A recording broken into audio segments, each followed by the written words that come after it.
ఓం మహాగణాధిపతయే నమః. ఓం గురుభ్యో నమః. ఓం శ్రీమాత్రే నమః. పరమేశ్వర స్వరూపమైనటువంటి జ్యోతిష, వాస్తు మరియు ఇతర అనేకమైనటువంటి శాస్త్రములను మనకు అందించినటువంటి మహర్షులకి నమస్కారం. హయగ్రీవ హయగ్రీవ హయగ్రీవేతి యో ఉదయేత్ తస్య నిస్సరతే వాణి జునుకన్యా ప్రవాహవత్. అరుణాం కరుణాతరంగితాక్షీం ధృతపాశాంకుశపుష్పబాణచాపాం అనిమాదిభిరావృతాం మయూకైః అహమిత్యేవ విభావయే భవానీం. శ్రీమాత్రే నమః.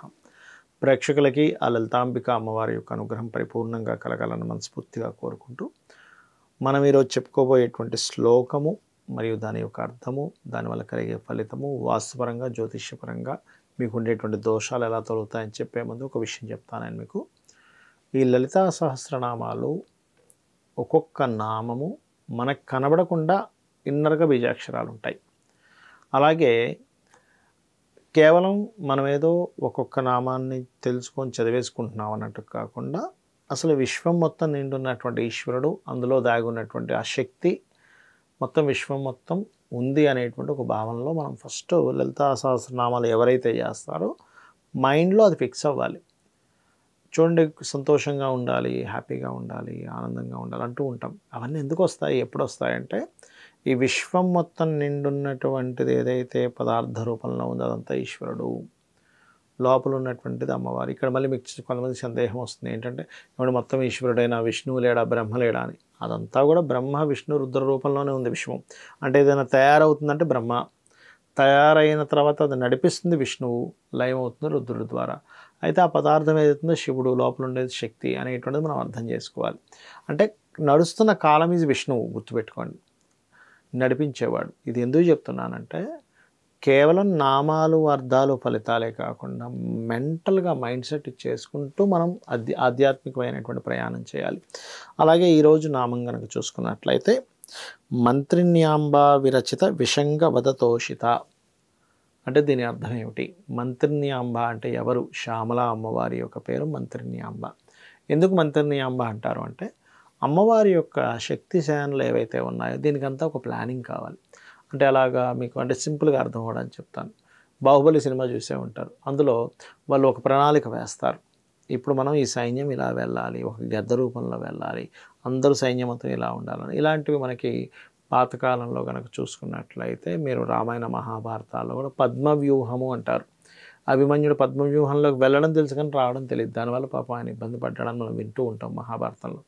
అలాగ వ్యూహాలు పన్నుతూ ఉంటారు. ఈ మంత్రిణీదేవి యొక్క అమ్మవారి దగ్గర చేసే పని ఏమిటి? ఈవిడ ఏం చూసుకుంటుంది అంటే ఆ యుద్ధం ఎలాగ ప్రణాళికగా వెళ్ళాలి, ఎవరెవరు ఎక్కడెక్కడ ఎలాంటి బలం ఉంది అనేటువంటిది. అంటే ఏమిటి?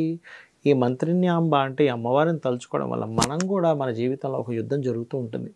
అంటే మనం ప్రతిదీ ఒక యుద్ధం అనుకోండి, ఒక గేమ్ అనుకోండి, ఏదైనా అనుకోండి, అలా సాగేటువంటి దాంట్లో అమ్మవారి యొక్క నామాన్ని కనుక చేసినట్లయితే మనం ఖచ్చితంగా మన లైఫ్లో మనం ఎట్లా వెళ్ళాలి, ఎలా ప్రణాళికగా వెళ్ళాలి, మనం దీన్ని చాలా స్పోర్టివ్గా చాలా ఈజీగా వెళ్ళొచ్చు అనేటువంటి బలం మనకు పెరుగుతుంది ఈ నామం వల్ల.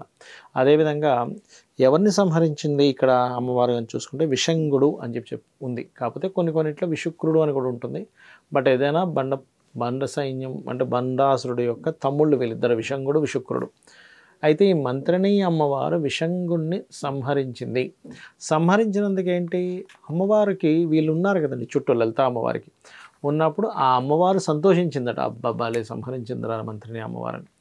అంటే ఇక్కడ అర్థం ఏమిటి అంటే ఈ విషంగుడు కానీ విశుక్రుడు కానీ మనలో కూడా ఉంటారు. బండాసుడు అంటే ఎవరో కాదు, మనం బాగా నిద్రపోతున్నాం అనుకోండి, ఏ బాధ్యత లేకుండా, అదే బండాసుడు. ఆ బాధ్యత లేకుండా నిద్రపోతుండడం వల్ల కలిగేటువంటి ఫలితాల్లో ఆ పుత్రుడు కానీ ఆ తమ్ముళ్ళు కానీ వాళ్ళే. అంటే వచ్చే చిరాకు, కోపము, అసహ్యం అన్నీ కూడా రాక్షస సంబంధించినటువంటివి. అయితే వీటిని సంహరించడము అంటే ఇక్కడ మీరు బాగా అర్థం చేసుకుని మంత్రిణ్యాంబ. మంత్రి అంటే ఏంటి? ఆలోచన.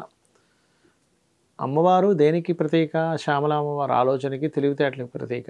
అంటే నీ తెలివితో గనక నీలో ఉన్నటువంటి బండాసుడు పుత్రుణ్ణి, విషంగుణ్ణి నువ్వు గనక, విషంగము అంటే కూడనటువంటి సంఘం, అంటే ఎవరితో నువ్వు కలవాలి, ఎవరితో కలవకూడదు, నేను ఫ్రెండ్షిప్ చేయాలి, ఎవరితో చేయకూడదు, నా లైఫ్ ఎవరితో ఉంటే ఎలా ఉంటుందనేటువంటి నీ బుద్ధితో గనక నువ్వు గనక నిర్ధారించుకొని నీ జీవితాన్ని గనక గడుపుతున్నట్లయితే అమ్మవారు సంతోషిస్తుంది అనేటువంటి నిగూఢమైనటువంటి అర్థం. బాహ్యంగా చూసుకుంటే ఏమిటి, మంత్రిని అమ్మవారు, శ్యామల అమ్మవారు విషంగుణ్ణి సంహరించింది. కానీ ఈ రకంగా ఈ మంత్రం కనుక చేసుకున్నట్లయితే మీకు కలుగుతున్నటువంటి ఆటంకములు, మీరు ఇంక నేను దీన్ని ఫేస్ చేయలేనమ్మో, ఇది చాలా పెద్ద ప్రమాదంగా ఉంది అనుకునేటువంటివి కూడా మీరు ఫేస్ చేయగలుగుతారు. ఖచ్చితంగా మీరు ఆ యొక్క విషయాల్లో బయటపడగలుగుతారు. శ్రీమాత్రే నమః.